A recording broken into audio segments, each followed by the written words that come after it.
ವೀಕ್ಷಕರೇ, ಸುಪ್ರಭಾತ. ತಮ್ಮೆಲ್ಲರಿಗೂ ಕೆಪಿ ನಂಜುಂಡಿರವರ ಲಕ್ಷ್ಮಿ ಗೋಲ್ಡ್ಸ್ ಪ್ಯಾಲೇಸ್ ಅರ್ಪಿಸುವ ಬೃಹತ್ ಬ್ರಹ್ಮಾಂಡ ಕಾರ್ಯಕ್ರಮಕ್ಕೆ ಪ್ರೀತಿಯ ಅತ್ಯಾತ್ಮೀಯ ಸ್ವಾಗತ, ಸುಸ್ವಾಗತ. ಎದುರಾಳಿಯನ್ನ ಹೊಡೆದುರುಳಿಸುವವನು ನಿಜವಾದ ವೀರನಲ್ಲ.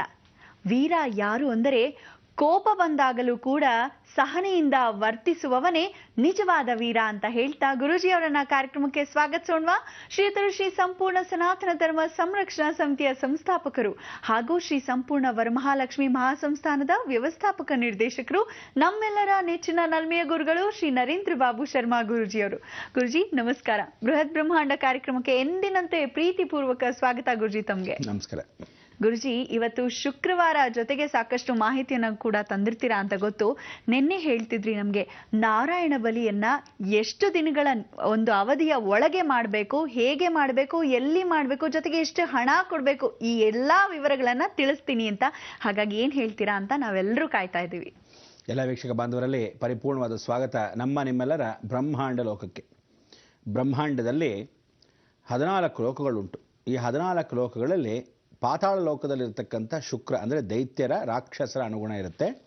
ಮೇಲೆ ಊರ್ಧ್ವ ಲೋಕದಲ್ಲಿರ್ತಕ್ಕಂಥ ಎಲ್ಲ ದೇವತೆಗಳ ಅನುಗ್ರಹ ಇರುತ್ತೆ. ಮಧ್ಯದಲ್ಲಿ ಭೂಮಂಡಲದಲ್ಲಿ ವಾಸವಾಗಿರ್ತಕ್ಕಂಥ ನಾವುಗಳು ಮಧ್ಯೇನ ಸ್ಥಿರ. ಅದಕ್ಕೆ ಈ ಮಧ್ಯಸ್ಥಿರವಾಗಿರ್ತಕ್ಕಂಥದ್ದಲ್ಲಿ ಭೂಮಂಡಲ ಚರಾಚರಗಳು ಅಂತ, ಯಾವತ್ತೂ ಶಾಶ್ವತವಲ್ವ ಅಂತ, ಎಲ್ಲ ಮಾಯಾರೂಪ ಅಂತ.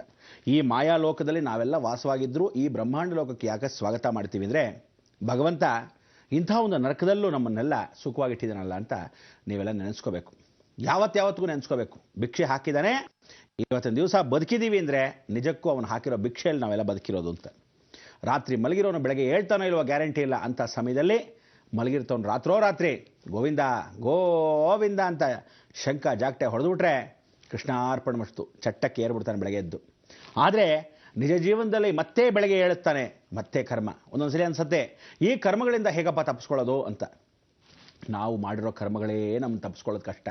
ಅಂಥದ್ರಲ್ಲಿ ಸಾಲದಕ್ಕೆ ನಿಮ್ಮ ಪಿತೃಗಳು, ನಿಮ್ಮ ತಾತ ಮುತ್ತಾತಂದ್ರ ಪಿತೃಗಳು, ಅವರ ತಾತ ಪಿತೃಗಳು ಎಷ್ಟು ಜನ ಮಾಡಿರೋ ಕರ್ಮಗಳನ್ನು 4ನೇ ತಲೆಮಾರು ಅನುಭವಿಸುತ್ತೆ, 3ನೇ ತಲೆಮಾರು ಅನುಭವಿಸುತ್ತೆ ಅಂದಾಗ ತಲತಲಾಂತರದಿಂದ ಬಂದಿರತಕ್ಕಂಥ ಧರ್ಮ ಶಾಸ್ತ್ರ ಎಲ್ಲವೂ ಪರಿಪೂರ್ಣವಾಗಿ ನಿಮ್ಮ ತಲೆಯಿಂದ ಬಂದಿರತಕ್ಕಂಥ ಕರ್ಮಗಳನ್ನು ಕಳ್ಕೊಳ್ಳೋದಾದರೆ ಹೇಗಪ್ಪ.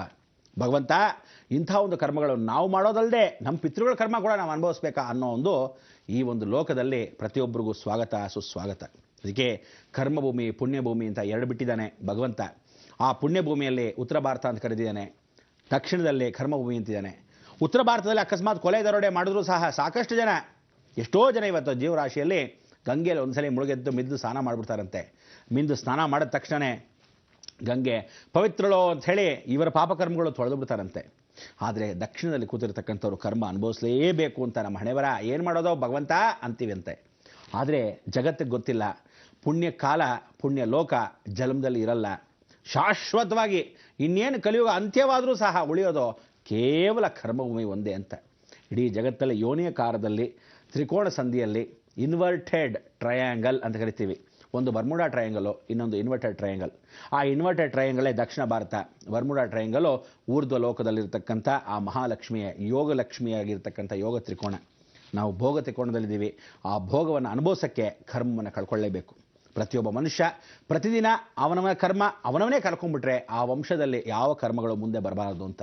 ಇದಕ್ಕೆಲ್ಲ ನೀವುಗಳು ಹೊಣೆ ಹೊತ್ತು ಜೀವನದಲ್ಲಿ ಆ ಕರ್ಮವನ್ನು ಕಳ್ಕೊಳ್ಳೋಕ್ಕೆ ಒಳ್ಳೆ ಸದಾವಕಾಶ ವರ್ಷದಲ್ಲಿ ಒಂದ್ಸರಿ ಬರುತ್ತೆ, ಪಿತೃಪಕ್ಷದ ಸಮಯ. ತದನಂತರ ಬರುತ್ತೆ ನವರಾತ್ರಿಗೆ ಮೊದಲು ಮಹಾಲಯ ಅಮಾವಾಸ್ಯೆ ಸಮಯ. ಎಲ್ಲ ಶೇಷಗಳನ್ನು ಕಳ್ಕೋಬೋದು. ಹೇಗೆ ಕಳ್ಕೋಬೇಕು? ಫಸ್ಟ್ ನೀವು ಮಾಡ್ಕೋಬೇಕಾದ್ದು ಬುಕ್ಕು ಪೆನ್ನು ಎತ್ಕೋಬೇಕು. ಬುಕ್ಕು ಪೆನ್ ಎತ್ಕೊಂಡು ಬರ್ಕೊಳ್ಳಿ. ಯಾರ ಮನೆಯಲ್ಲಾದರೂ ತಿಳ್ಕೊಳ್ಳಿ, ಪ್ರತಿಯೊಬ್ಬ ಮನೆಯಲ್ಲೂ ಚರ್ಮದ ವ್ಯಾಧಿ ಇದ್ದರೆ ತಲೆಗೆ ಹಾಕ್ಕೊತಾ ಬನ್ನಿ, ಒಂದೊಂದೇ ಪಾಯಿಂಟ್ ಹಾಕ್ಕೊಳ್ಳಿ. ಚರ್ಮ ವ್ಯಾಧಿ ಇದ್ದೇ ಇರುತ್ತೆ. ತದನಂತರ ಕಣ್ಣಿಗೆ ಕನ್ನಡಕ ಒಬ್ಬನಾದರೂ ಹಾಕ್ಕೊತಾರೆ. ಇದೆಲ್ಲ ಸಿಂಪ್ಟಮ್ಸ್. ಅಂದರೆ ಹೇಗೆ ಬಂದಿದೆ ಕರ್ಮಗಳು ಅನ್ನೋದು ನಿಮ್ಮ ತಲೆಗೆ ಬರಬೇಕು ಅಂದರೆ ಇದನ್ನೆಲ್ಲ ಬರ್ಕೋಬೇಕು. ಗೌರ್ಮೆಂಟ್ ಕೆಲಸದಲ್ಲಿ ಯಾರು ಉದ್ಯೋಗದಲ್ಲಿ ಇರ್ತಾನೆ, ಅದು ಏಡೆಡ್ ಆಗ್ಬೋದು, ಡೈರೆಕ್ಟ್ ಗೌರ್ಮೆಂಟ್ ಕೆಲಸದಲ್ಲಿ ಇರ್ತಾನೋ, ಇವನ ಜೊತೆ ಶನಿ ಜೊತೆ ಅಂದರೆ ಕಪ್ಪಾಗಿರ್ತಾನೆ, ತುಂಬ ಕಪ್ಪಾಗಿ ಕೂದಲು, ಅವನು ಯಾರು ಎತ್ತ ಕೂದಲು ಎಲ್ಲಿದೆ ಅಂತ ಗೊತ್ತಾಗದೇ ಇದ್ದ ಹಾಗೆ ಮನುಷ್ಯ ಇರ್ತಾನೆ. ಇವನಿಗೆ ಕೂಡ ಕರ್ಮಶೇಷ ಅಂದರೆ ಆ ಕರ್ಮಶೇಷ ಅಷ್ಟು ಅಳೆದು ಹೋಗಿದೆ. ಜೀವನದಲ್ಲಿ ಅವನಿಗೆ ಕಾಲಗಳು ಯಾವುದು ತಿಳ್ಕೊಳ್ಳಿ, ಒಂದು ಬೆರಳಲ್ಲ, ಎಲ್ಲ 5 ಬೆರಳು ಸಮವಾಗಿ ನಿಂತರೆ ಅವನಿಗೆ ಯಾವತ್ತೂ ಕಾಲು ನೋಡ್ಕೋಬೇಕು ನೀವು. ಗಂಡಸರಿಗೆ ಮಾತ್ರ ಇದೆ, ಹೆಂಗಸರಿಗಲ್ಲ. ಅವನ ಕಾಲು ನೋಡಬೇಕು, ಎಲ್ಲವೂ ಸಮವಾಗಿರುತ್ತೆ, ಹೆಬ್ಬೆಟ್ಟಿನ ಸಮಭಾಗದಲ್ಲಿರುತ್ತೆ. ಹೆಂಗಸರಿಗೆ ಹೆಬ್ಬೆಟ್ಟಿಗಿಂತ 2ನೇ ಬೆರಳು ಸಮ ಬಂದರೆ ಅವಳಷ್ಟು ಜೋರು ಇನ್ನೊಬ್ಬಳ ಗಂಡನ್ನ ಅಡಗಿಸಿರ್ತಾಳೆ ಅಂತ ಅರ್ಥ. ಅದಕ್ಕೆ ನಾನು ಹೆಂಗಸರಿಗೆ ನೋಡಕ್ಕೆ ಹೋಗ್ಬೇಡಿ, ಗಂಡಸರ ಕಾಲನ್ನು ಸಮ ಬಂದರೆ ಇವನಿಗೆ ಕರ್ಮ ಬಂದುಬಿಟ್ಟಿದೆ, ಆ ವಂಶಕ್ಕೆ ಕರ್ಮ ಬಂದಿದೆ. ಪ್ರತಿಯೊಬ್ಬರಲ್ಲೂ ಹ್ಯಾಂಡ್ ಸ್ವೆಟಿಂಗ್, ಮನೆಯಲ್ಲಿ ಚಿಕ್ಕ ಹುಡುಗರಿಂದ ಹಿಡಿದು ನಿಮ್ಮ ಮಕ್ಕಳಲ್ಲಿ ಹೆಣ್ಣು ಮಕ್ಕಳಿಂದ ಹಿಡಿದು ಎಲ್ಲರಿಗೂ ಬರಿಬೇಕಾದ್ರೂ ಕೈಯಲ್ಲಿ ಸುಮ್ಮನೆ ಹೀಗೆ ಇಟ್ಕೊಂಡಿದ್ರು ಹ್ಯಾಂಡ್ ಸ್ವೆಟಿಂಗ್ ಬರುತ್ತೆ. ದೇಹದಲ್ಲಿ ಬೆನ್ನು ಭಾಗ ಮಾತ್ರ ಸ್ವೆಟಿಂಗ್ ಬರುತ್ತೆ. ಅದು ಯಾವ ಕಾಲಕ್ಕೂ ಎದೆ ಮೇಲೆ ಸ್ವೆಟ್ಟಿಂಗ್ ಬರುತ್ತೆ ಅಂದರೆ ಯಾವುದೋ ಶೆಕೆನಪ್ಪ ಅನ್ಕೋಬೋದು. ಬೆನ್ನ ಮೇಲೆ ಸ್ವೆಟ್ಟಿಂಗ್ ಜಾಸ್ತಿ, ಬೇರೆ ಎಲ್ಲೂ ಸ್ವೆಟ್ಟಿಂಗ್ ಆಗಲ್ಲ, ಆ ಬೆನ್ನ ಮೇಲೆ ಸ್ವೆಟ್ಟಿಂಗ್ ಇಲ್ಲ. ಆ ರೀತಿಯಾದ ಬೆವರೋದಲ್ಲದೆ ಇವನಲ್ಲಿ ದುರ್ವಾಸನೆ ಅಂದರೆ ಸಾಧಾರಣವಾಗಿ ಹಲ್ಲುಜ್ಜಿದ್ರು ವಾಸನೆ, ಗಬ್ನನ್ ಮಗ ಎಷ್ಟು ಉಜ್ಜಿದ್ರು ವಾಸನೆ. ಅದೇ ರೀತಿಯಾಗಿ ಕಿವಿ, ENT ಸ್ಪೆಷಲಿಸ್ಟ್ ಅಂದರೆ ಕಿವಿ, ಮೂಗು, ಗಂಟ್ಲು, ಈ 3ರಲ್ಲಿ ಯಾವುದಾದ್ರೂ ಒಂದು ನೋವು ಇದ್ದೇ ಇರುತ್ತೆ. ಅಂದರೆ ಕೇತು ಮುಕ್ತಿಯ ಸ್ಥಳ. ಇದು ಕೊಡೋದು ಯಾರು ಅಂದರೆ ಒಂದು ಶನಿ, 2ನೇದು ಕೇತು, 3ನೇದು ರಾಹು. ಈ 3 ಜನನೇ ಎಂಟೈರ್ ವಂಶದ ಕರ್ಮವನ್ನು ತಂದು ಕೊಡ್ತಾನೆ. ಯಾವ ರೀತಿ ಕೊಡ್ತಾನೆ? ಇದೇ ರೀತಿ ಕೊಡ್ತಾನೆ. ಗೌರ್ಮೆಂಟ್ ಕೆಲಸದಲ್ಲಿ ಇರ್ತಕ್ಕಂಥವನು ಸಾಕಷ್ಟು ಜನಕ್ಕೆ ತಲೆ ಕೂದಲನ್ನ ಬೇಗ ಉದುರಿಸ್ಬಿಡ್ತಾನೆ. ಚಿಕ್ಕ ವಯಸ್ಸಲ್ಲಿ ಇನ್ನೂ ಮದುವೆ ಆಗಿಲ್ಲ, ಅಷ್ಟು ಬೇಗ ತಲೆ ಮೇಲೆ ಕೂದಲೇ ಇಲ್ಲ. ಹೆಂಡತಿ ನೋಡ್ದೋಳು ಫೋಟೋನಲ್ಲಿ ಫಸ್ಟ್ ಕ್ಲಾಸ್ ಅಂತೇಳಿ ವಿಗ್ ಹಾಕ್ಬಿಡ್ತಾನೆ ಪಾಪ ಪೇಂಟಲ್ಲಿ. ಮದುವೆ ಕಾಡ್ಕೋಬೇಕು, ಮುಂದೆ ನೋಡ್ತಾನೆ ಏನು ನಮ್ಮ ಯಜಮಾನ್ ತಲೆಯಲ್ಲಿ ಕೂದಲೇ ಇಲ್ಲ ಅಂತ. ಅವಳು ಕಟ್ಕೊಂಡ್ಮೇಲೆ ಕೂದಲೋಯ್ತೋ, ಅವಳು ನೋಡಕ್ಕೆ ಹೋಗಿ ಟೆನ್ಷನ್ ಆಗೋ ಕೂದಲೋಯ್ತೋ, ಇಲ್ಲ ಹೀಗೆ ಉದುರೋಯ್ತೋ ಗೊತ್ತಿಲ್ಲ, ಒಟ್ಟಲ್ಲಿ ತಲೆ ಮೇಲೆ ಕೂದಲಿಲ್ಲ. ಅದಕ್ಕೆ ಬಹಳ ಜನಕ್ಕೆ ಈ ರೀತಿಯಾಗಿರ್ತಕ್ಕಂಥದ್ದಲ್ಲಿ ಒಂದು ವಿಶೇಷ ಅಂದರೆ ಪಿತೃದೋಷಗಳು ಇದ್ದೇ ಇರುತ್ತೆ. ಎಲ್ಲರಿಗೂ ನಿಮ್ಮ ಮನೆಯಲ್ಲಿ ಬರೆದಿಟ್ಕೊಂಬಿಡಿ, ಪಿತೃದೋಷ ಇರೋದಕ್ಕೆ ಕಾರಣ ಹೆಂಡತಿರು. ಆ 4 ತಲೆಮಾರಲ್ಲಿ ಒಬ್ಬನಿಗೆ 2 ಹೆಂಡತಿರೋ, ಇಲ್ಲದೆ ಕಟ್ಕೊಂಡಾದ್ರೂ ಇರ್ತಾನೆ, ಇಲ್ಲ ಇಟ್ಕೊಂಡಾಗಿರ್ತಾನೆ, ನಿಮಗೆ ಗೊತ್ತಿಲ್ಲದೆ ಆದರೂ ಇರ್ತಾನೆ, ಗೊತ್ತಿದ್ದಾದರೂ ಇರ್ತಾನೆ, ಹೇಳೋಕ್ಕಾಗಲ್ಲ. ಕೆಲವೊಬ್ಬರಿಗೆ 3-4 ಇದ್ದೇ ಇರುತ್ತೆ, ಬಿಟ್ಕೊಳ್ಳಿ. ಆದರೂ ತಲೆ ಶೇಷ ಭಾಗ ಅಂದರೆ ಅವರಿಗೆ ಯಾವತ್ತೂ ಆ ಕರ್ಮ ಬರುತ್ತೆ ಅಂದರೆ ಮಕ್ಕಳು ಕೊಟ್ಟಿದ್ದೇ ಇರ್ತಾನೆ. ನೀವು ಯಾವತ್ತು ತಿಳ್ಕೊಳ್ಳಿ, ಸುಮ್ಮನೆ ಹೆಂಡತಿನ ಇಟ್ಕೊಳ್ಳಲ್ಲ ಅಥವಾ ಕಟ್ಕೊಳ್ಳಲ್ಲ. ದೊಡ್ಡ ಹೆಂಡತಿ ಸತ್ತೋದ್ಲು ಅಂತ 2 ಹೆಂಡತಿ ಕಟ್ಕೊಂಡಿರಲ್ಲ. 2 ಹೆಂಡತಿ ಬದುಕಿದ್ದಾಗಲೇ ಅಥವಾ ದೊಡ್ಡ ಹೆಂಡತಿ ಬದುಕಿದ್ದಾಗಲೇ ಇವನು ಮದುವೆ ಮಾಡ್ಕೊಂಡಿರ್ತಾನೆ. ಈ ರೀತಿ ದೋಷಗಳು. ನೆಕ್ಸ್ಟ್ ಪಾಯಿಂಟ್ ಬರ್ಕೊಳ್ಳಿ, ಅಬಾರ್ಷನ್ಸ್ ಮೇಲೆ ಅಬಾರ್ಷನ್ಸ್. ಫಸ್ಟ್ ಮಗು ಸತ್ತೋಯ್ತು, ಆ ಮಗು ಆದ ತಕ್ಷಣ 2ನೇ ಮಗುಗೆ ಅಬಾರ್ಷನ್ಸ್, ಮಗು ಇನ್ನೊಂದು ಮದುವೆ ಆಯಿತು, ಮತ್ತೆ ಅಬಾರ್ಷನ್ಸ್. ಸೊ 3 ಮಕ್ಕಳಿಗೆ ಮಧ್ಯದಲ್ಲೋ 4 ಮಕ್ಕಳಿಗೆ ಮಧ್ಯದಲ್ಲೋ ಮಧ್ಯಶೇಷ ಭಾಗದಲ್ಲಿ ಒಂದು ಅಬಾರ್ಷನ್ ಆಗೇ ಆಗಿದ್ರೆ ಗ್ಯಾರಂಟಿ ಬರ್ಕೊಳ್ಳಿ, ಪಿತೃದೋಷಗಳು. ಇದೆಲ್ಲ ಸಿಂಪ್ಟಮ್ಸ್, ಇದೆಲ್ಲ ಹಾವಿಂದ ಬರೋದಲ್ಲ, ಪಿತೃಶೇಷ ಭಾಗಗಳು. ಹಾವಿಗೆ ಚರ್ಮ ವ್ಯಾಧಿಗಳು, ಇಚ್ಚಿಂಗ್, ಅಲರ್ಜಿ, ಇದೆಲ್ಲ ತೋರಿಸೋದು. ಕಜ್ಜಾಯ, ಈ ಥರ ಪಸ್ ಫಾರ್ಮೇಷನ್, ಇದೆಲ್ಲ ಸರ್ಪದೋಷಗಳಿಂದ.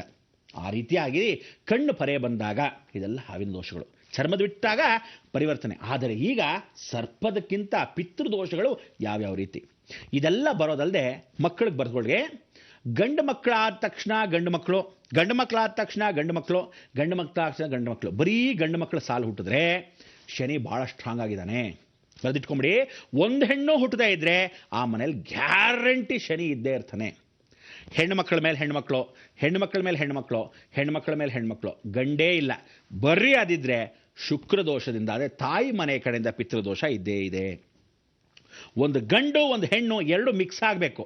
ಆ ಮಿಕ್ಸ್ ಆಗೋ ಪಾಯಿಂಟು ಯಾವಾಗ ಯಾವ ರೀತಿ ತಿಳಿಸ್ಕೋಬೇಕು, ನಾನು ನೀವು ಮಾತಾಡಿದಾಗ ಅದು ಗೊತ್ತಾಗಕ್ಕೆ ನೀವು ಕಾಯ್ತಾ ಇರಬೇಕು.